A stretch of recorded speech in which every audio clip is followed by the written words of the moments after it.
그날 새벽, 북경은 잠들지 못했습니다. 아니, 정확히 말하면 깨어날 수조차 없었습니다.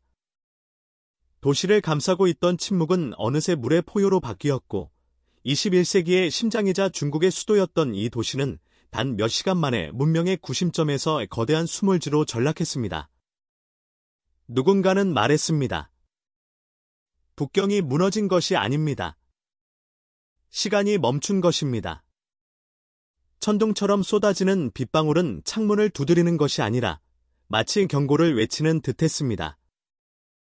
시내 한복판을 달리던 택시는 어느새 엔진이 꺼진 채 강물에 잠겨 있었고, 사람들은 차창을 부수고 헤엄쳐 나와야 했습니다. 마치 영화의 한 장면처럼요. 하지만 이건 영화가 아니라 현실이었습니다. 그리고 그 현실은 너무도 참혹했습니다. 지하철역 입구에는 물이 폭포처럼 흘러내렸고, 지하에 있던 시민 수백 명은 출구를 찾아 암흑 속을 헤맸습니다. 전기는 끊겼고, 통신도 두절됐습니다. 스마트폰의 불빛 하나가 유일한 생명줄이었고, 누군가는 마지막으로 남긴 메시지를 이렇게 적었습니다. 엄마, 여긴 물이 차오르고 있어요. 숨이 안 쉬어져요. 청와대 근처의 병원 중환자실은 발전기가 침수되며 순식간에 무력화됐습니다. 인큐베이터가 멈췄고 산소 공급은 끊겼습니다. 간호사들은 맨손으로 산소 펌프를 눌렀지만 시간은 너무나 잔혹했습니다. 그곳에서 어린 생명들은 하나둘씩 사라졌습니다. 도로 위는 전쟁터였습니다. 고급 SUV든 자전거든 트럭이든 할 것 없이 모두 떠다니는 난파선이 되었고, 교차로는 수면 아래 묻혔습니다. 배수구는 역류했고, 하수는 물과 함께 뒤섞이며 악취를 퍼뜨렸습니다. 도시는 지금 물이라는 이름의 공포 아래 완전히 굴복했습니다. 언론은 뒤늦게 사상 최악의 폭우라고 보도했지만 시민들은 이미 알고 있었습니다. 이건 단순한 기상이변이 아니었습니다. 이건 문명이 실패한 순간이었습니다. 2025년 7월, 하늘은 미쳐 있었습니다. 중국 대륙을 뒤덮은 것은 단지 비가 아니라 연쇄적이고 복합적인 파괴 그 자체였습니다. 북경을 삼킨 폭우가 끝나기도 전에 동중국해에서는 거대한 태풍 코마이가 회오리치며 다가왔습니다. 이 태풍은 평범한 태풍이 아니었습니다. 중심기압 885해, 순간 최대 풍속 70m/s. 인간의 상식과 기술로는 감히 예측조차 어려운 괴물이었습니다. 그 태풍이 상하이를 향해 돌진했고, 마침 간조 직후 밀물이 겹치면서 황푸강은 광기의 수로로 변했습니다. 강 하류의 수압은 폭발 직전까지 치솟았고, 바다와 하천의 경계는 무너졌습니다. 그리고 마침내 도심을 향해 쓰나미가 밀려들었습니다. 상하이 시민들은 보았습니다. 해수면이 점점 부풀어 오르고 거대한 물결이 도심을 향해 전속력으로 달려오는 모습을. 그리고 그 순간 도시의 시간은 정지됐습니다. 유리로 된 고층 빌딩 외벽은 파편처럼 떨어졌고 수십 톤의 광고판이 날아가 인파를 덮쳤습니다. 자동차는 전복되었고 지하철역은 공포의 수조가 되었습니다. 한 시간도 되지 않아 상하이는 현대기술이 무력해진 도시의 폐허로 변했습니다.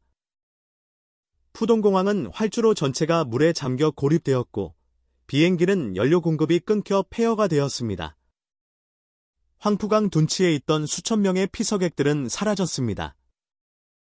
CCTV에는 사람이 아니라 물이 도시를 꺾고 있었습니다. 기상학자들은 말했습니다. 이건 수백 년에 한 번 있을 법한 복합재난입니다. 그러나 시민들은 알고 있었습니다. 이건 단 한 번의 실패로도 충분히 막을 수 있었던 재난이었습니다. 댐과 제방의 부실, 기상경보 시스템의 오류, 그리고 무대응. 이 세 가지가 겹쳤을 때 자연은 더 이상 경고하지 않습니다. 그저 무자비하게 쓸어버릴 뿐입니다. 중국은 오랜 세월 동안 자연재해에 시달려왔습니다. 1976년 당산 대지진, 1998년 장강 대홍수, 2008년 스촨성 원천 대지진, 그리고 2021년 허난성 정저우 대홍수까지 자연은 언제나 예고 없이 찾아와 수만 명의 생명을 앗아갔습니다. 그러나 2025년 7월은 이전 그 어떤 해보다 무차별적이고 동시다발적이었습니다.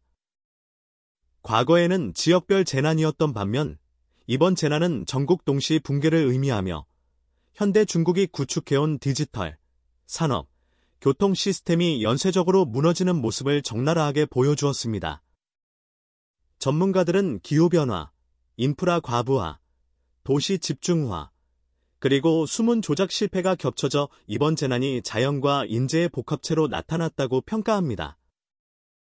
도시가 진화할수록 재난은 더 빠르고 파괴적으로 찾아오고 있습니다.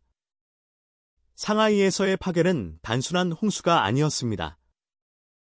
그것은 도시 전체가 무너지는, 문명 자체가 침몰하는 장면이었습니다. 태풍과 쓰나미, 폭우가 동시에 밀려오며 도시 전체는 도망칠 시간조차 없이 무너졌고 상하이 시민들은 스스로 죽음을 기다리는 수감자가 되었다고 표현합니다. 전기, 수도, 통신이 전면 중단되며 하이퍼 스마트 시티로 자랑하던 상하이는 단 하루 만에 석기 시대로 돌아갔고 시민들은 맨손으로 서로를 구조하고 초코바 하나로 3일을 버티는 처참한 상황에 놓였습니다. 특히 구조 헬리콥터가 상류층 거주 지역에만 투입되었다는 보도는 국민적 분노에 불을 질렀고 이 나라엔 평등한 죽음조차 없다는 냉소가 퍼졌습니다. 전국 각지에서 터져나온 국민의 반응은 절망과 분노로 가득 차 있습니다.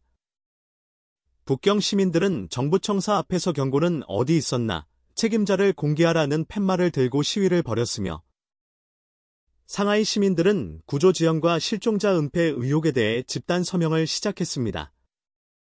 SNS에는 하루 수백만 건의 분노 글이 올라오고 있으며 일부 시민은 자녀의 죽음을 알린 문자 스크린샷을 공개하며 이렇게 말합니다. 이건 기상이변이 아닙니다.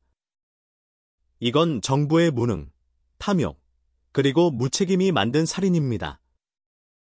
정부는 현재까지도 정확한 피해 통계를 공개하지 않고 있으며 일부 국영 언론은 국가적 단결이 필요한 시기라며 비판 목소리를 통제하고 있습니다. 그러나 국민의 분노는 더 이상 잠재울 수 없습니다. 2025년 7월, 북경은 더 이상 도시가 아니었습니다. 수천 년의 역사와 21세기의 기술이 공존하던 이 도시는 단 몇 시간 만에 물 아래로 잠기며 침묵의 강이 되었습니다. 사람들은 비명을 질렀고 도로는 강물로 변했으며 고층 빌딩은 섬처럼 고립되었고 한때 번화하던 거리들은 흔적도 없이 사라졌습니다. 이 비극은 단지 기상이변이 아니었으며 경고 없이 찾아온 재난도 아니었습니다. 그것은 우리가 외면해온 현실, 무시해온 데이터, 그리고 무대응으로 일관해온 정책의 집합적 실패였습니다. 이번 홍수는 단순한 자연재해가 아니라 인간의 오만과 무책임에 대한 응답이었습니다. 그것은 전 인류가 직면한 공동의 재난이며 지금 이 순간도 다른 도시들이 같은 위험에 놓여 있다는 경고입니다. 이제 우리는 물어야 합니다. 우리는 무엇을 놓쳤는가? 우리는 왜 이렇게 무력했는가? 그리고 우리는 앞으로 무엇을 해야 하는가? 이 재난은 우리에게 반성과 각성, 그리고 행동을 요구하고 있습니다. 망각은 두 번째 재앙을 부르고 무관심은 또 다른 희생을 낳을 것입니다. 그러므로 우리는 오늘을 끝이 아닌 시작으로 삼아야 합니다. 이제는 더 이상 예상치 못한 이라는 핑계 뒤에 숨을 수 없습니다. 자연은 이미 충분히 말했고 그 메시지를 이해하지 못한 건 우리 자신이었습니다. 도시의 기능은 마비되었고 사람들의 일상은 무너졌지만 우리가 이 비극을 기억하고 교훈으로 삼는다면 다시 일어설 수 있습니다.